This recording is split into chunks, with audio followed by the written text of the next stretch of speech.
জয় মৃত্যু সঞ্জীবনী, জয় মা। আমি শ্রীগুরু প্রদীপ গাঙ্গুলি। আশা করি সকলে ভালো আছেন।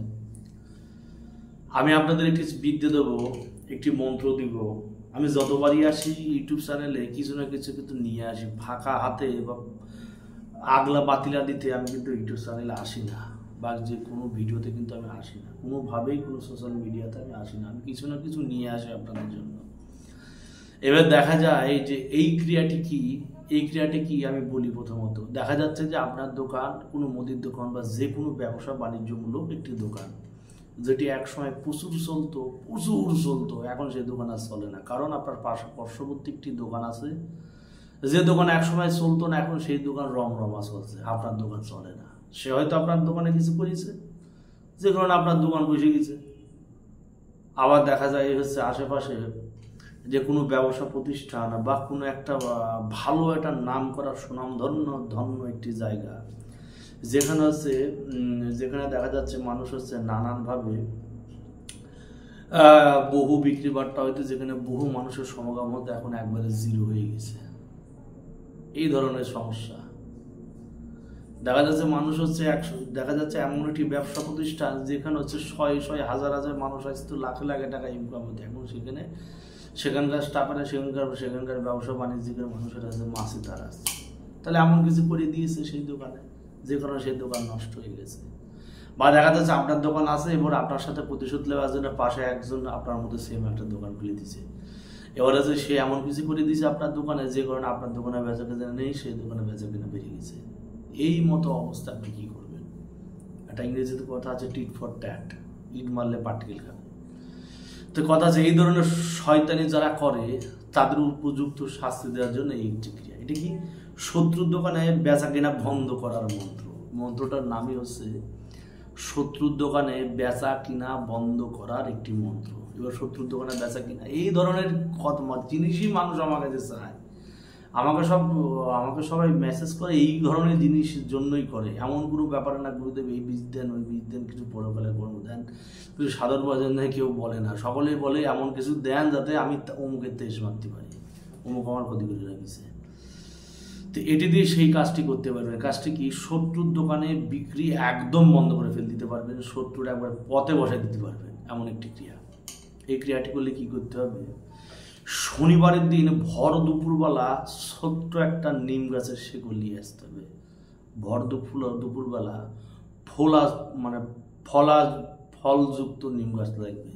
যে নিম গাছের ফল হয়েছে, অফলা গাছে কিন্তু কাজ হবে না।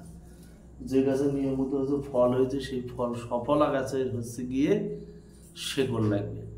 শনিবারের দিন ভর দুপুরবেলা চলে যাবেন নিম গাছের গোড়ায় একটি ধূপকাঠি দিয়ে, সামান্য পরিমাণ জল দিয়ে, সেখানে পান সুপুরি দিয়ে প্রণাম করে পূর্ব দিকে না ক্ষতি করবেন তো, দক্ষিণ দিকে যে নিম গাছের শিকড় গেছে, দক্ষিণ দিকে যে গাছের যে শিকড় গেছে, দক্ষিণ দিককার শিকড় আপনি একটু খুঁড়ি নিয়ে দম ধরে কেটে নেবেন। সামান্য পরিমাণ, এই মধ্যমা আঙুলের 1 কর পরিমাণ কাটলেই হবে। এইবার আপনি কি করবেন? নেওয়া আসার পর সেই নিম গাছের শিকড়টি নিয়ে আসার পর যে মন্ত্রটি আমি আপনাদের দেব, সেই মন্ত্র মাত্র 51 বার জপ করবেন। ভর দুপুরবেলা নিয়ে আসবেন বলে এমন না যে ভর দুপুরবেলা আপনি মন্ত্রটি পড়বেন। ভর দুপুরবেলা কিন্তু মন্ত্রটি পড়া যাবে না। আপনার মন্ত্র পড়তে হবে কিন্তু ঠিক সন্ধ্যেবেলা। ভর দুপুরবেলা গাছটা নিয়ে আসবেন, নিয়ে আসার পর সে গাছে একটা ভেজা ন্যাকড়া দিয়ে গাছটা হচ্ছে ভিজিয়ে রেখে দেবেন। জলের মধ্যে দেবেন না, জলে দিলে কিন্তু গাছ জ্বলে চলে যাবে। ন্যাকড়া ভিজিয়ে, ন্যাকড়া চিপে ন্যাকড়ার মধ্যে সেই শিকড়টা রেখে দেবেন। নিজের বাড়িতে রাখা যাবে না, বাড়িতে রাখলে কিন্তু বাড়িঘর ধ্বংস হয়ে যাবে। কোনো একটা জায়গায়, ফাঁকা জায়গায় ভিজে ন্যাকড়াতে চাপা দিয়ে রাখবে, যাতে জলটা না শুকোয়। এবার আপনি কি করবেন? শনিবারের দিন একবারে সন্ধ্যেবেলা সেই গাছের শিকড় নেবেন, কলা পাতার করে নেবেন, হাতে করে নেবেন না, কলা পাতায় করে গাছের শিকড় নেবেন। নিয়ে এসে গাছের শিকড়ের উপর যে মন্ত্রটি বলছে সেই মন্ত্র মাত্র 51 বার জপ করে 51টি ফু দেবেন। দেওয়ার পর যখন ভরা বেচা কিনা চলছে, দোকানে প্রভূত কাস্টমার চলছে, একবারে ঠেলা ঠেলি মানুষজন ঢুকার জায়গা নেই, সেই মতো অবস্থা আপনি কী করবেন? সেই শিকড়টি সকলের অলক্ষ্যে সে গাছের শিকড়টি সে দোকানের মধ্যে ফেলে দিয়ে চলে আসবে। দোকানের চালের পাতায় যদি গুঁজে দিতে পারেন 100% কাজ হবে। দোকান ঘরের মধ্যে এক জায়গায় যদি লুকিয়ে দিতে পারেন তাও কাজ হবে। বা দোকানের টিনের চালে এমন জায়গায় দোকানের সেই গাছের শিকড়টি রেখে দেবেন যাতে সেই গাছের শিকড়টি কেউ খুঁজে না পায়। গাছের শেকড়টি কেউ খুঁজে না পায়, কাজ করবেন দেখবেন বন্ধ হয়ে যাবে দোকান, বেচা কিনা বন্ধ হয়ে টোলা টুপলো গুছাইলে সে চলে যাবে অন্য জায়গায়। এমন একটি প্রভাবশালী, এমন একটি পাওয়ারফুল এবং অতি শক্ত শয়তানি একটা বিদ্যে। মন্ত্র প্রসঙ্গে বলি, মন্ত্র শুনেন। মন্ত্র বলছে, খুব পাওয়ারফুল মন্ত্র। মন্ত্র বলছে সুচণ্ডাল কুচণ্ডাল চণ্ডাল মহাদেবী। আবার বলি সুচণ্ডাল কুচণ্ডাল, সুচণ্ডাল কুচণ্ডাল চণ্ডাল মহাদেবী, চালাইলাম ইন্দ্রবিদ্যা শান্তি খেরে, শান্তি কেড়ে খাবি। চালাইলাম ইন্দ্রবিদ্যা শান্তি কেড়ে খাবি। হু হে হা যা যা চণ্ডালী শান্তি কেড়ে খা। রুদ্রং রুদ্রং বক্র শনিকা দৃষ্টি পাতং সাহা। আবার বলি সুচণ্ডাল কুচণ্ডাল চণ্ডাল মহাদেবী, চালাইলাম ইন্দ্রবিদ্যা শান্তি কেড়ে খাবি। হু হে হা যা চণ্ডালী শান্তি কেড়ে খা। রুদ্রং রুদ্রং বক্র শনিকা দৃষ্টি পাতং সাহা। এই হচ্ছে মন্ত্র। আবার বলি সুচণ্ডাল কুচণ্ডাল চণ্ডাল মহাদেবী, চালাইলাম ইন্দ্রবিদ্যা শান্তি কেড়ে খাবি।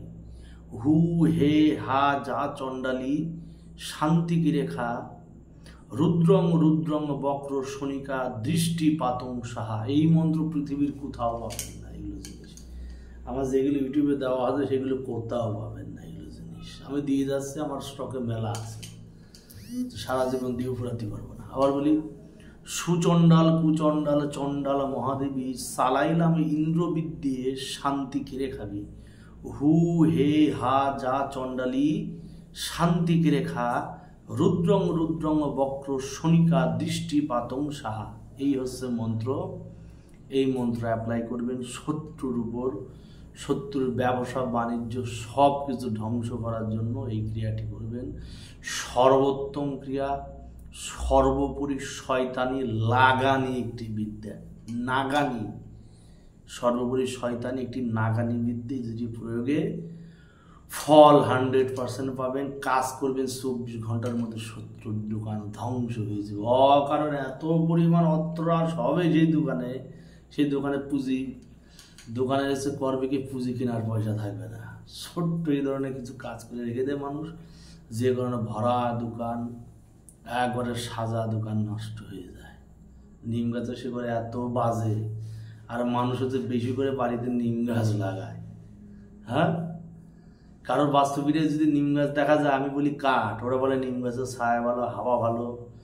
কবিরাজি শাস্ত্রে, জ্যোতিষ কবিরাজি শাস্ত্রে, আয়ুর্বেদ শাস্ত্রে নিম গাছের ভূমিকা প্রচুর, কিন্তু বাস্তুশাস্ত্রে নিম গাছ খুব কঠিন বাজে জিনিস। নিম গাছের যত অপশক্তির বাস এবং নিম গাছের যত পরিমাণ নেগেটিভ ক্রিয়াকলাপ করা যায়, নেগেটিভ যত বাজে থেকে বাজে কাজ করা যায় সেই নিম গাছে, যত জঘন্য থেকে জঘন্য উৎকৃষ্ট নিকৃষ্ট প্রকৃতির শয়তানি ক্রিয়া করা যায় নিম গাছে আর লেবু গাছে। নিম গাছ, লেবু গাছ, ডালিম গাছ ভিটিতে রাখা উচিত না। হবেই 100 বিদ্যা কাজ করার পর যদি ফেল হয়ে যায়, সে ফেল হওয়া বিদ্যাই যদি এই নিম গাছের উপর কাজ, ডালিম গাছের উপর, লেবু গাছের উপর করা যায়, সেই বিদ্যা খেটে যায়। মন্ত্রের মধ্যে যদি ভুলও হয় মন্ত্র পাঠ করার পর, তার শত্রুর নাম ধরে যদি যে কোনো কাজ করা যায় সেটি কেটে যায়। নিম গাছ, ডালিম গাছ, লেবু গাছ এমন একটা বাজে জিনিস, ভিটে থাকা ভালো না। জগডুমুর গাছ, এগুলো খুব বাজে জিনিস, বাজে গাছ, এগুলো জিনিস ভিটে থাকতে ভালো না। বাস্তুশাস্ত্রে এর বিরাট অবদান আছে, যে কারণে এই কয়েকটি গাছ বাড়ির ভিটে রাখা উচিত না। তাই নিম গাছ বাড়ির ভিটে রাখবেন না। আমি সকলকে বলছি, যে রাখবেন তারা কিন্তু ধ্বংস হয়ে যাবেন। জয় মৃত সঞ্জীবনী, জয় মা। যে মন্ত্রটি দিলাম প্রয়োগ করবেন, অবশ্যই ফল।